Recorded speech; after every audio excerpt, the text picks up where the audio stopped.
हमारे गांव के बहुत से लोग जो है पूछते हैं कि भैया शहर के पढ़े लिखे लोग अच्छे स्कूलों से पढ़े हुए लोग जो स्टूडेंट हैं उनको मोटिवेशन के लिए बहुत से जो है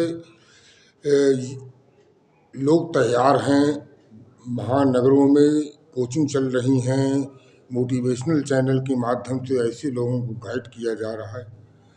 लेकिन भैया जो गांव में पढ़े हैं, जो प्राइमरी स्कूल से पढ़कर आर्ट साइड से जो है पढ़ रहे हैं, आर्ट सब्जेक्ट से, उनके लिए भी कोई मोटिवेशन है कि वो कैसे आगे बढ़ें, उच्च प्रतियोगी परीक्षाओं में ऊंचे सपने कैसे देखें।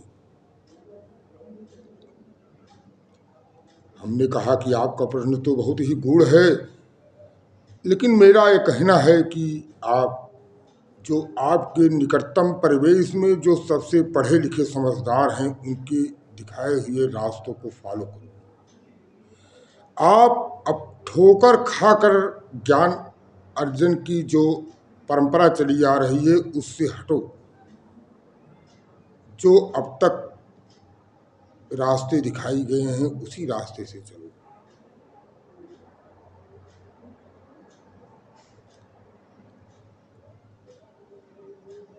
मेरे अपना अनुभव रहा है कि मेरे बड़े भाई, मेरे पिताजी, ये सब हमेशा जो कहते हैं, आपके घर के जो बड़े लोग कहते हैं, उनके दिए गए विचारों को फॉलो करो। आप अपने पिता के दिए हुए निर्देशों को फॉलो करो। आपके घर में आपके बड़े भाई, आपके चाचा जो आपको मार्गदर्शन करते हैं उसको फॉलो करो। मेरे बड़े भैया जो थे वो पीसीएस टॉपर थे, 85 बैच के। वो कहा करते थे कि हम लोग गांव के पढ़े लिखे लोग हैं, हम लोग प्राइमरी से पढ़कर तख्ती पर पढ़ के आए हैं। हम लोगों के लिए जो सिविल सर्विस में जो ऊंचे प्रतियोगी परीक्षाओं में हिंदी विषय लेना चाहिए, इस विषय से हम बड़े बड़े शहरों के लोगों को पिछाड़ सकते हैं। जितनी हमारी मातृभाषा में हम अपने इस हिंदी साहित्य के विषय को हम जितनी अच्छी तरह से व्यक्त कर सकते हैं, उतना शहर के लोग नहीं कर सकते। सूर कबीर तुलसी हमारे ब्लड में, हमारे खून में, रगों में समाया हुआ है। हम इसको रात में सोकर भी सुबह इस पर अपनी विचारधारा रख सकते हैं।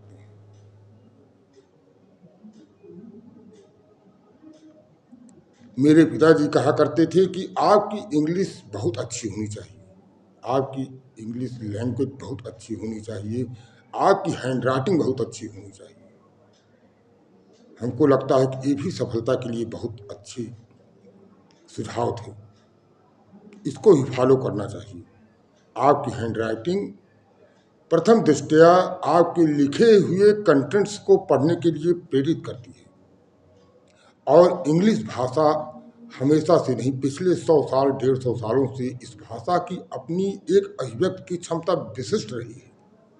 इसलिए आपके व्यक्तित्व का सृजन के लिए आपको कई भाषाओं पर पारंगत होना चाहिए।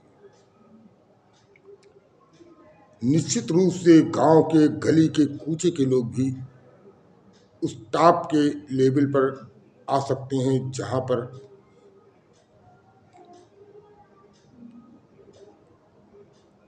बड़े बड़े मिनिस्टर, बड़े बड़े जुडिशियल अफसर जहां बैठे हुए हैं। एक गांव का एक गरीब गुरबा व्यक्ति भी वहां तक पहुंच सकता है जिसके पास कोई भी संसाधन न हो। घरों में पढ़कर, लालटेन से पढ़कर, दिए से पढ़कर लोग निकले। शिक्षा किसी की पैतृक बगौती नहीं है, उस पर हर व्यक्ति, हर एक एक व्यक्ति का उस पर अधिकार है। बस आपको फॉलो करना है। जिसको लगे कि इसके दिखाए हुए मार्ग पर आपको लगता है कि यह मार्ग निश्चित रूप से आपको सफलता के मार्ग पर ले जाएगा, उसको फॉलो करिए।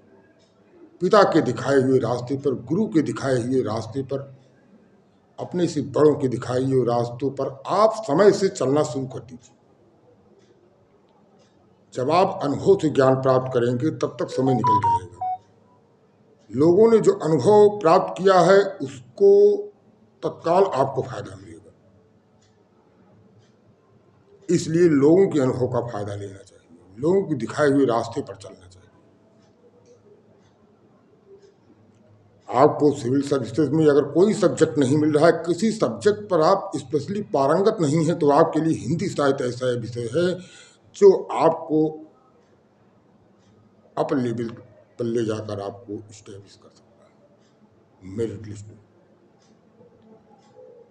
गोदान आग के रगों में समाया हुआ है, प्रेमचंद्र आग की धमनियों में धड़क रहे हैं।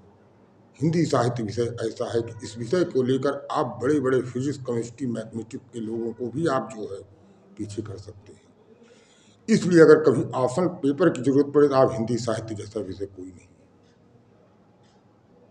गांव में बैठकर आप सब कुछ पढ़ सकते हैं। लोगों के दिखाए हुए रास्ते पर चलना शुरू कर दीजिए। हर अपने से पहले चला हुआ पथिक आपको बताएगा कि कहाँ कहाँ रास्ते में क्या क्या व्यवधान है। हम समय रहते हुए उसकी बातों पर ध्यान नहीं देते और हम खुद जीवन में आगे बढ़ने लगते हैं, और ठोकरें खाने के बाद हमें नॉलेज होता है कि वास्तव में हमारे पूर्वज हमसे बड़े, हमसे सीनियर जिन रास्तों पर चले हैं उनके दिखाए हुए रास्तों पर अवश्य हमको चलना चाहिए था। इसलिए मार्गदर्शन में मील के पत्थर खड़े रहते हैं, बस आप उन मील के पत्थरों का अनुसरण करना है और रास्ते पर निरंतर चलते रहना है।